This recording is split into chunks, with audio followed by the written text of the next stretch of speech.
Milí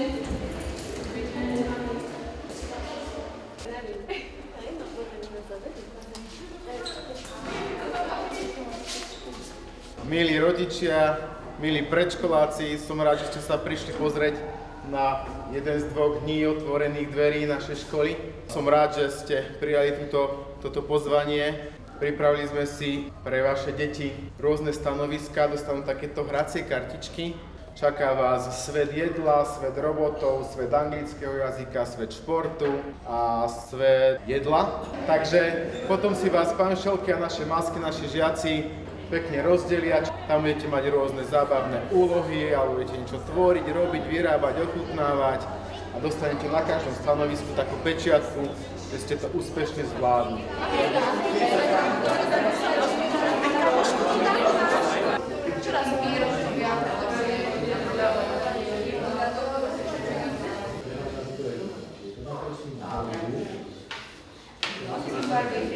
My sme si pripravili deň otvorených dverí pre rodičov a žiakov budúcich prvákov z Hrádku a z blízkeho okolia, kedy sme chceli tento včerajší a dnešný deň trošku predstaviť našu školu. Predstaviť systém, akým vyučujeme, ukázať priestory, porozprávať o tom, čo ponúkame, akým smerom sa uberá naša škola, čo je takou prioritou, čo je ťažiskom a teda určitým spôsobom sa aj trošku pochváliť tými úspechmi, ktoré ako škola v rámci kraja Slovenska okresu dosahujeme. Pre malých predškolákov sme si pripravili 6 rôznych stanovišť, na ktorých si mohli vyskúšať, overiť buď svoje vedomosti, alebo trošku sa zahrať, zabaviť a takouto zábavnou formou sa aj niečomu priučiť alebo niečo si overiť. Boli to stanovištia, prvé bol svet jedla, kde mali možnosť vyzdobiť si medovníky, mali možnosť so zaviazanými očami vyskúšať svoje chuťové zmysly, či vedia rozpoznať, čo sa im do úst dostalo, či to bolo ovocie, nejaké oriešky, zelenina. Banán. Toto je ovocie, zelenina. Poprosíš si? Na ďalšom stanovišti bol to svet športu, ktorý bol rozdelený na také 2 časti. Prvé stanovisko bolo pri malej gymnastickej triede, kde mali možnosť overiť si svoju zručnosť na hrazdách, na kladine, preskok cez švédsku bedňu a rôzne ďalšie aktivity, podliezanie, prekážky. Druhou časťou ich sprevádzala viacúčelová hala, ktorá slúži pre prvákov a druhákov v rámci telesnej výchovy. Tam mali prekážkový beh, rôzne úlohy. Ďalším stanoviskom bolo stanovisko robotov. Roboty, ako je, myslím, v Hrádku známe, je taká doména Hradnej, v ktorej získavame rôzne úspechy, či už na slovenskej alebo na medzinárodnej úrovni.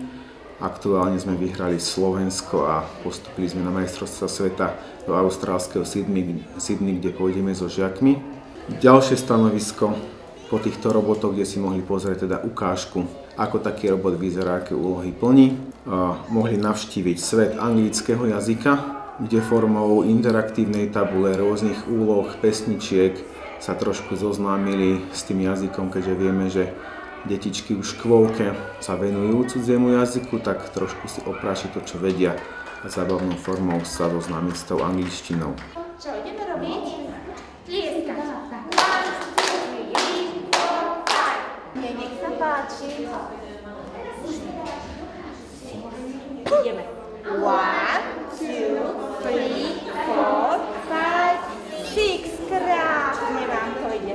Ďalším stanoviskom bol svet tvorivosti. Oprášiť jemnú motoriku, vytvoriť si nejaké dielko, ktoré si odniesím ako darček so sebou, niečo si vyskúšať, nalepiť, vystrihnúť, namalovať.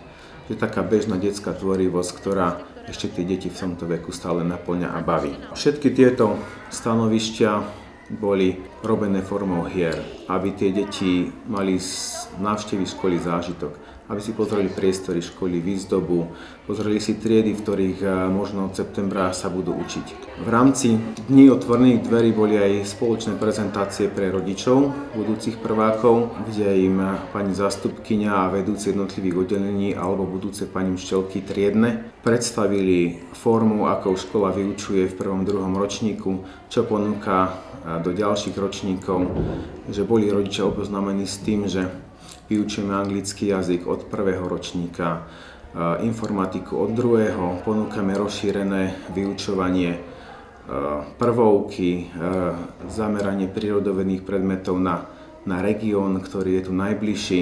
Mohli sa zoznámiť s tým, čo ponúkame neskôr ako aktivity povinné alebo bonusové, či už lyžiarsky výcvik v 2. 7. ročníku, plavecký výcvik v 3., škola v prírode v 4.